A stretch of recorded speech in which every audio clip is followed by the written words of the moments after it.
Hi, this is Angela McFarlane and you're stamping with aMac. My product of the week is Gilded Leafing. I'm not going to show you any completed projects, but I'll show you a few different ways that I've been playing with this amazing stuff. So the first thing I'm going to do for you, now I haven't tried this before, but I thought I'd give it a go and let's see what happens. I'm going to run an embossing folder through my mini Stamp and Cut and Emboss machine,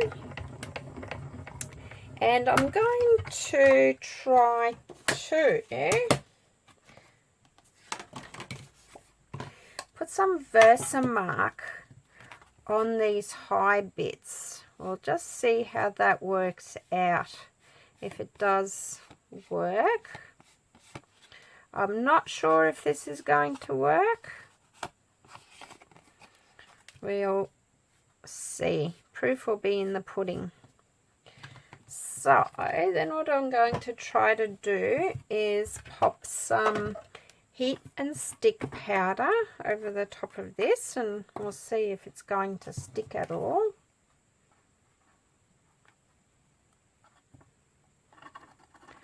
So this time I've got a container, and okay, I think this has gone everywhere where I haven't wanted it to go as well.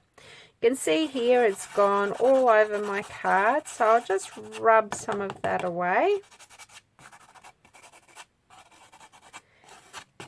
But down the bottom, it seems to be in the general area of where I want it to go.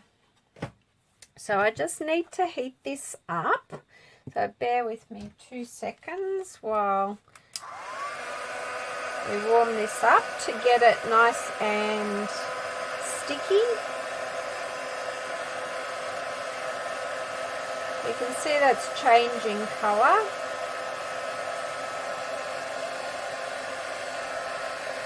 We'll give this other section a go as well, and we'll see what happens here.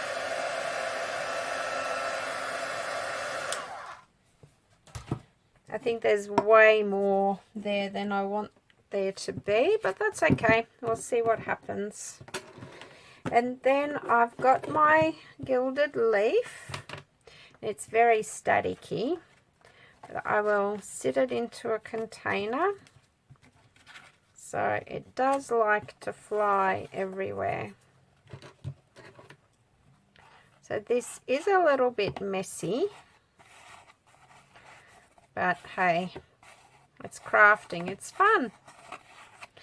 So a friend of mine, Sandra, I noticed she used some black lining in a tub, so at least you can see where your gilding is going. And I've just got an old art brush that I'm using to sort of remove the excess, basically. So you can see that this could create an interesting background. Now whatever you do, don't cough or sneeze anywhere near your container while it's open, or have any fans, or have it near the air conditioner or an open window even. It's not recommended because it will fly away.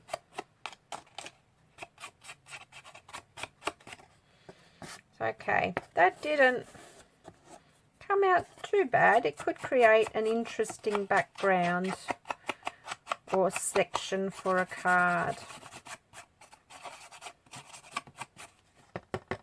I'll just tap off the excess.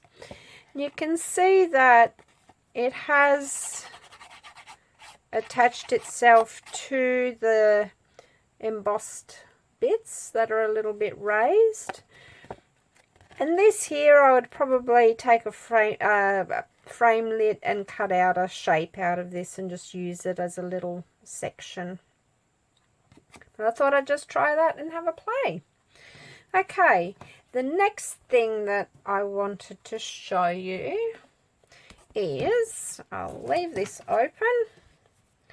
I have got some tear and tape on my cardstock. So basically the Gilded Leafing needs something sticky to attach itself to. So I've just pre-stuck this tear and tape on this card, and once again this will be to create a background for a card. And I'll just dunk it into the gold leaf.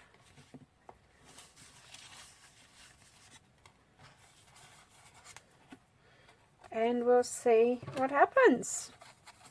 So in theory it should just stick to the tear and tape, and it's looking like it's done a nice job. So you could create some lovely borders if you want to frame something that you're stamping, if you want to make a feature out of it. So you could make beautiful borders because it is such a vibrant gold. I've just gone in a random pattern with my tear and tape. So just gently remove all the excess.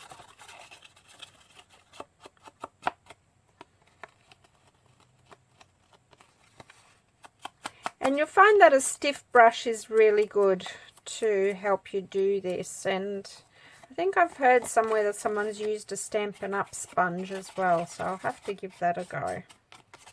So I'm still learning how to use this Gilded Leafing, but I'm having a ball playing with it, I can tell you that much. So there you have it. That is the result of the tear and tape. And I'll probably go back and just remove a little bit more of the excess later on. Then the next technique that I wanted to show you is, I just get my Bermuda Bay cardstock here and just stamp my image, and I'm using the Floral Art image. I just stamp. I should have used my little foam mat, but that's come up okay. And then I'll just use Versamark to add my two-step part of the stamping. So I'll ink that up, get it nice and juicy, and just kind of line it up roughly. Stamp that down, and once again I will use the heat and stick powder. So I've got that in my container. I'll sprinkle it over the top. Just dust off the excess.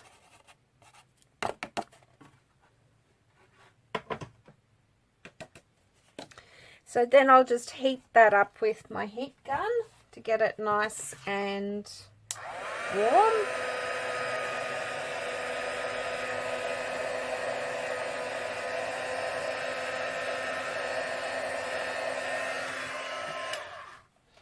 I have a funny feeling that some of my Bermuda Bay ink may still have been a bit wet, so I might have more stick on there than I wanted to, but we'll see how we go.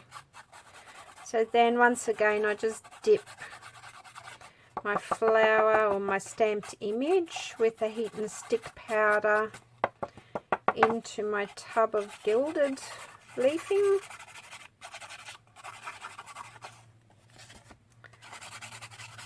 And yes, my Bermuda Bay was still a bit damp, so it did absorb some of the heat and stick powder, but that's okay. You can see that I've come up with quite a nice image of the stamped flower as well. And here's one that I've prepared earlier. but this one is stamped on vellum, so we can see through that. But I haven't stamped my Versamark on there yet, so I will ink that up, and I'll go a little bit off center. We'll see how we go with this one, because I pre-stamped this one, so the Bermuda Bay should be nice and dry on this one. So I'll just use the heat and stick powder. You just use it like heat embossing powder, basically.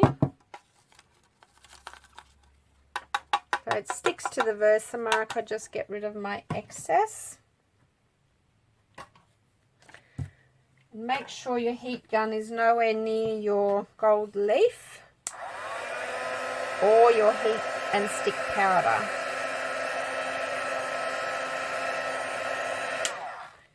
So I'll just quickly warm that up. You can see that it's shiny, and we'll just dip that into my gold tub.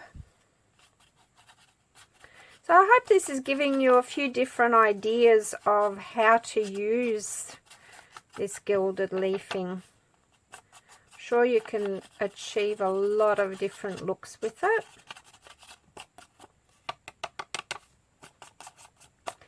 And before I had my heat and stick powder, I actually just used a little bit of Tombow, and I'll show you in a minute what you can use that for. So on this one, I've achieved a much better result because of where I stamped the two-step stamping image as well, and my Bermuda Bay was completely dry, so you can see the beautiful accents there. So on my last one, what I'll show you is just, I'll get a little bit of liquid glue,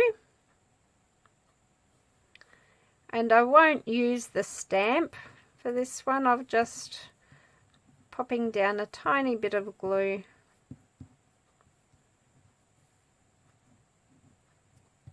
just to add a little bit of character to this. And you can actually pick up your gold leaf with a cotton tip and just put it into position exactly where you want it to go,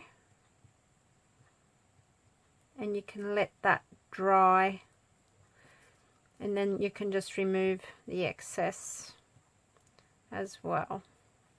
So that's another way of using your gold leaf if you haven't got your heat and stick powder yet.